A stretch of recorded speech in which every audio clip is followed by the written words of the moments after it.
¿Qué tal? Hoy vamos a desglosar un patógeno que sin duda es fundamental conocer en la práctica clínica, el Vibrio cholerae.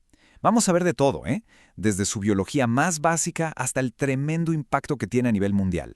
Entender a este microorganismo es de verdad indispensable, así que vamos a entrarle de lleno. Ok, este es nuestro plan de vuelo. Primero, fisiología y estructura. Luego, patogenia e inmunidad. De ahí nos pasamos a epidemiología. Nos vamos a clavar en las enfermedades clínicas, sobre todo el cólera. Después, diagnóstico de laboratorio y cerramos con tratamiento, prevención y control. Bastante completo, ¿no? Muy bien, empecemos con lo primero, fisiología y estructura. Para entender cómo actúa, primero hay que saber qué es, cómo es a nivel microscópico. A ver, ¿qué define a este bicho? Pues miren, son bacilos curvos, gram negativos, son anaerobios facultativos, o sea, se adaptan con o sin oxígeno, y tienen un flagelo que les da muchísima movilidad. Pero aquí vienen dos puntos que son súper importantes en la clínica. Primero, son halófilos, que significa que les encanta la sal. Por eso su casa son los ambientes marinos, y claro, por eso los mariscos pueden ser una fuente de contagio. Y segundo, su relación con el pH. Aguantan condiciones alcalinas, perfecto para el intestino delgado, pero, y este es un gran pero, el ácido del estómago los liquida. Esto nos dice algo crucial. Para que alguien se infecte necesita ingerir una cantidad masiva de bacterias o tener algún problema que baje la acidez estomacal. Ok, ahora hablemos de un detalle que parece pequeño, pero que tiene unas implicaciones gigantescas. Piensen en la pared celular de la bacteria. Su parte más externa tiene algo llamado O polisacárido. Esto funciona literalmente como su huella digital. Nos permite clasificar las cepas en diferentes serogrupos. ¿Y por qué es tan importante? Porque de todos los que existen, solo dos, el O1 y el O139, son los que causan las pandemias. La razón, son los únicos que aprendieron a producir la toxina que causa el cólera. Es un detalle estructural que define la enfermedad a nivel global. Muy bien, ya sabemos cómo es la bacteria. Ahora vamos a ver qué es lo que hace. Esta es la parte de patogenia e inmunidad. La pregunta del millón es, ¿cómo un simple microorganismo acuático se convierte en el causante de una enfermedad tan devastadora? La respuesta está en su genética y en su arsenal de ataque. Y aquí está la pregunta clave, ¿no?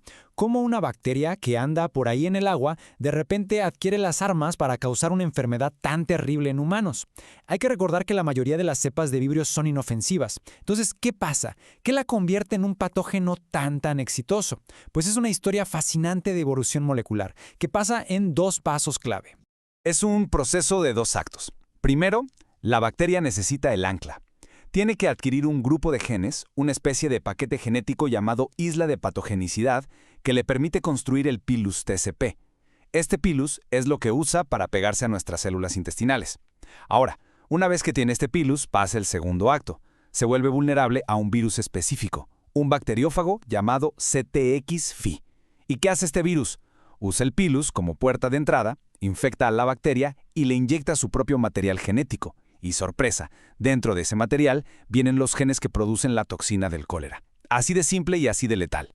Sin el ancla, el virus no entra. Sin el virus, no hay toxina. Se necesitan los dos. Y el resultado de todo esto es, bueno, un arsenal de armas biológicas.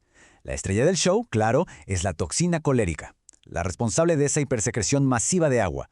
Pero no trabaja sola. El pilus TCP es como el equipo de abordaje. Permite que la bacteria se pegue y no sea arrastrada. Luego tienes otras toxinas como la COT, que abre las compuertas entre las células intestinales, y la ACE, que también provoca secreción de fluidos. Y por si fuera poco, la neuraminidasa actúa como un preparador de terreno, exponiendo más sitios para que la toxina principal se una. Es un ataque perfectamente coordinado. Ahora, ¿cómo funciona exactamente esta toxina a nivel molecular? Es un mecanismo súper elegante. Imagínense que la toxina tiene dos partes, la parte B y la A. Primero, la parte B, que son 5 subunidades, actúa como un sistema de guía.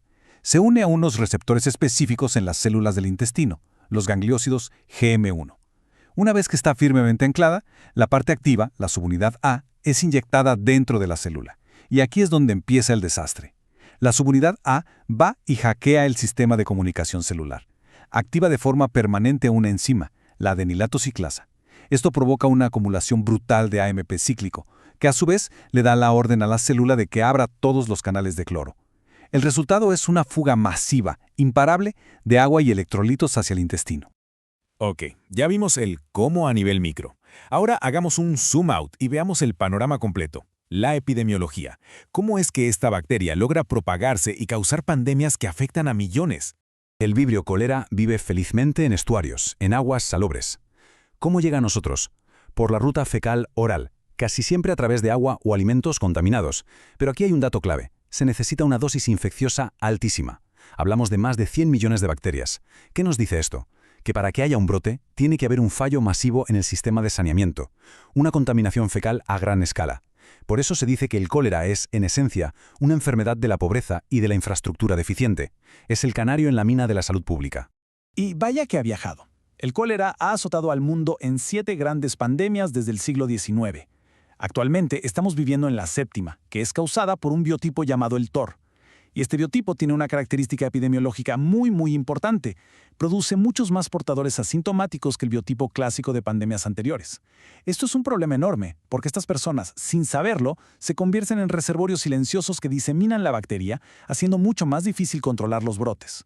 El caso de Haití, en 2010 después del terremoto, es un recordatorio brutal de cómo un desastre natural puede desatar el infierno del cólera. Bien, ahora llegamos al corazón de este análisis, a lo que se ve en la sala de urgencias. Las enfermedades clínicas. Y aquí vamos a enfocarnos de lleno en el cólera. Entender a profundidad cómo se ve un paciente, cómo progresa la enfermedad, es absolutamente crucial. Porque en el cólera, el tiempo es vida. Un reconocimiento rápido y una acción inmediata marcan la diferencia entre un buen pronóstico y una tragedia. Para que esto quede bien claro, vamos a plantear un escenario clínico típico. Piensen en esto. Un hombre de 43 años, previamente sano, acaba de pasar un huracán por su comunidad. Un par de días después empieza con diarrea. Al principio quizá no le da importancia, pero esto no es una diarrea cualquiera, es explosiva, es constante. En muy pocas horas, esa diarrea lo ha llevado a un estado de deshidratación gravísimo. Sus riñones empiezan a fallar, su presión arterial se desploma y entra en shock. Ese es el rostro del cólera en su máxima expresión, una catástrofe fisiológica en cámara rápida. Entonces, si tuviéramos que definirlo del libro, el cólera es una enfermedad gastrointestinal aguda, causada por el Vibrio cholerae. Lo característico, lo que debe hacer sonar todas las alarmas, es el inicio súbito de una diarrea acuosa profusa y, muy importante, indolora. La descripción clásica es ese es el agua de arroz. Son evacuaciones que han perdido todo su color y olor fecal, y se ven como agua blanquecina con pequeños grumos de moco. A esto se le suman los vómitos. La ausencia de fiebre y dolor abdominal importante también es un dato que orienta mucho el diagnóstico. La progresión hacia el shock hipovolémico es increíblemente rápida. Después de una incubación de 2 o 3 días, ¡pum!, arranca la diarrea. Y la cantidad de líquido que se puede perder es brutal, hasta 1 litro por hora. Imaginen lo que eso le hace al cuerpo. Esta pérdida masiva no solo es agua rica en electrolitos. Se pierde muchísimo bicarbonato, lo que lleva a una acidosis metabólica. Se pierde potasio causando una hipopotasemia severa que se manifiesta con calambres musculares terribles y puede provocar arritmias cardíacas fatales. Y al final, la pérdida de volumen es tal que la presión arterial cae en picada, los órganos no reciben sangre y se llega al shock hipovolémico, al colapso cardiovascular y a la insuficiencia renal aguda. Todo en cuestión de horas. Y esto nos lleva a un número que hay que tener grabado en la mente. 70%. En un caso de cólera grave, sin tratamiento, la mortalidad puede ser de hasta el 70%. Es una cifra altísima. 7 de cada 10 personas fallecerían. Y lo más increíble es que no mueren por una septicemia o por una invasión de la bacteria. Mueren simple y sencillamente porque se vacían de líquido. Mueren de shock hipovolémico. Es una muerte por deshidratación, una de las más prevenibles que existen.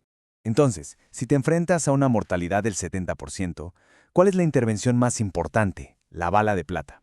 Es sorprendentemente simple, reponer los líquidos y electrolitos perdidos, de forma rápida y agresiva.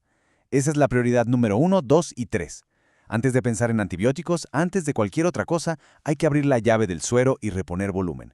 El objetivo es ganarle la carrera a la deshidratación, mantener el volumen circulante y asegurar que los órganos vitales sigan recibiendo sangre. Esa es la intervención que salva vidas. Y aquí viene el otro número, el que nos da esperanza, menos del 1%. Con un manejo adecuado de la rehidratación, la mortalidad se desploma de ese terrible 70% a menos del 1%. El cambio es espectacular. Esto nos enseña algo fundamental. El cólera, a pesar de lo letal que puede ser, no es una enfermedad difícil de tratar. Es una enfermedad que exige una respuesta rápida, organizada y con recursos básicos como sueros. La muerte por cólera en el siglo XXI no debería ocurrir. Es en casi todos los casos una muerte evitable. Ya vimos el cuadro clínico, ahora ¿cómo lo confirmamos en el laboratorio? Vamos a ver las opciones para el diagnóstico, que es fundamental no solo para el paciente, sino para la vigilancia epidemiológica. Ok, tenemos diferentes herramientas en nuestra caja de diagnóstico. La microscopía nos puede dar una pista muy rápida en medio de una epidemia, pero no es muy sensible. Luego está el cultivo, que es el estándar de oro porque nos da a la bacteria viva y coleando, y podemos hacerle pruebas de sensibilidad a los antibióticos. El problema es que es lento. Por eso, hoy por hoy, la prueba de elección son las NATs, las pruebas moleculares. Son súper rápidas, increíblemente sensibles y específicas. En pocas horas te dicen si el material genético del Vibrio cholera está ahí o no.